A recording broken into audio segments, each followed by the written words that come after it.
आज की इस वीडियो में हम बात करेंगे कंटिन्यू स्टेटमेंट के बारे में।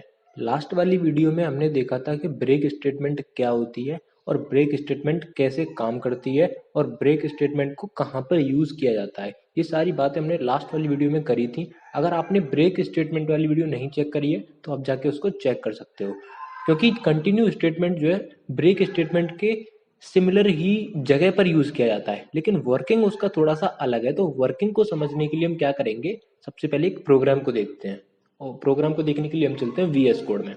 देखो यहाँ पर अगर आपने लास्ट वाली वीडियो देखी हो तो ये मैंने एक एग्जांपल लिया था ब्रेक स्टेटमेंट को एलेबोरेट करने के लिए। सिमिलरली मैं उसी एग्जांपल को यहाँ पे दोबारा से ले रहा हूँ, बट इस बार मैंने क्या किया है, यहाँ पर जो ब्रेक स्टेटमेंट मैंने यूज करा था उसकी जगह मैंने यहाँ पे कंटिन्यू स्टेटमेंट कर दिया है। तो इससे क्या होगा कि आपको सेम प्रोग्राम के लिए पता लग जाएगा कि ब्रेक स्टेटमेंट और कंटिन्यू स्टेटमेंट का काम क्या रहता है। ठीक है, और आउटपुट से भी आपको एक आइडिया लग जाएगा कि हाँ कंटिन्यू ये काम कर रहा है, ब्रेक ये काम कर रहा है। ओके, देखो एक्चुअली कंटिन्यू स्टेटमेंट और ब्रेक स्टेटमेंट कॉमन जो चीज़ है वो ये है कि दोनों ही लूप के साथ यूज करे जाते हैं। ठीक है, लूप के साथ ही यूज करे जाते हैं दोनों। ठीक है, ओके। उसके बाद हम बात करते हैं कि कंटिन्यू स्टेटमेंट क्या करेगा। तो इसका सबसे पहले हम आउटपुट देखते हैं, इसको रन करा के।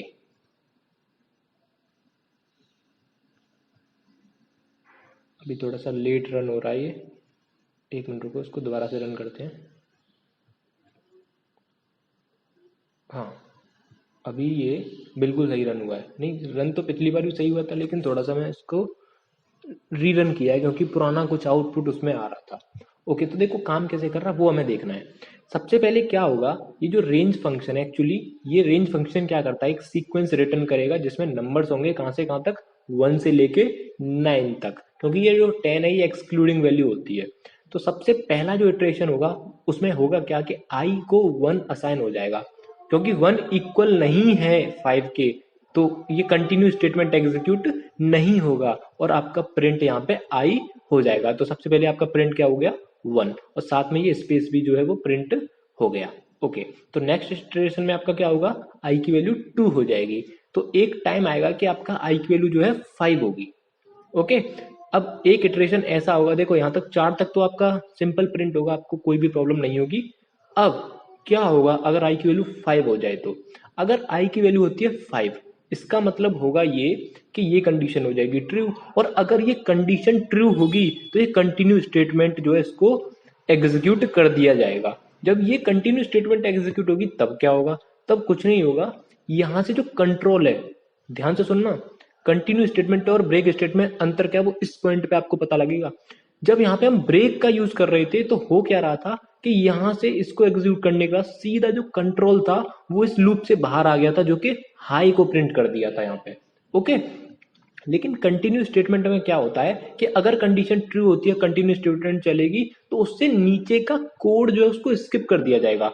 इस फॉर लूप के अंदर जितना भी कोड कंटिन्यू स्टेटमेंट के बाद लिखा हुआ है, ध्यान से समझो, कंटिन्यू स्टेटमेंट के बाद जितना भी कोड लिखा हुआ है इस फॉर लूप के अंदर, वो स्किप हो जाएगा और कंट्रोल सीधा कहां पे चला जाएगा, फिर से इस लूप के पास चला जाएगा और नेक्स्ट वैल्यू दैट इज 6 वो असाइन हो जाएगी।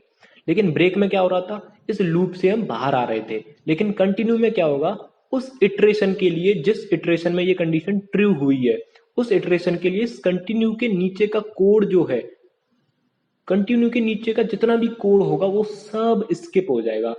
ठीक है, और ये कोड कहां पर होगा, कंटिन्यू के नीचे होगा और इस फोर लूप के अंदर होगा। आई होप अब आपको समझ में आ गया होगा कि ब्रेक स्टेटमेंट और कंटिन्यू स्टेटमेंट में क्या डिफरेंस है। ओके, तो ब्रेक स्टेटमेंट में एक बार आपको और दिखा देता हूं मैं यहाँ पे, इसको कमेंट करके, या फिर यहाँ पे ब्रेक की जगह देखो यहाँ पे कंटिन्यू करता हूं मैं। ठीक है, अगर आपको थोड़ा सा एक बार दोबारा बता देता हूँ, अभी एक बार इसको रन करते हैं। तो यहाँ पे देख सकते हो आप, मैंने जैसा कि आपसे बोला, जैसे ही आई की वैल्यू 5 होगी कंडीशन ट्रू हो जाएगी और ब्रेक स्टेटमेंट एग्जीक्यूट हो जाएगी और सीधा जो है हम कहाँ पे आ जाएंगे, इस फोर लूप के बाहर आ जाएंगे। लेकिन कंटिन्यू में क्या हो रहा है, उसके नीचे का कोड जो है वो स्किप हो जाएगा, बस कंट्रोल जो है यहाँ पे नहीं आएगा, कंट्रोल लाइन नंबर 17 पर नहीं आएगा बल्कि लाइन नंबर 13 पे चला जाएगा और अगली वैल्यू दैट इज 6 वो जो है इस आई को असाइन हो जाएगी। आई होप आपको ब्रेक और कंटिन्यू का पूरा जो कॉन्सेप्ट है आपको ढंग से समझ में आ गया होगा।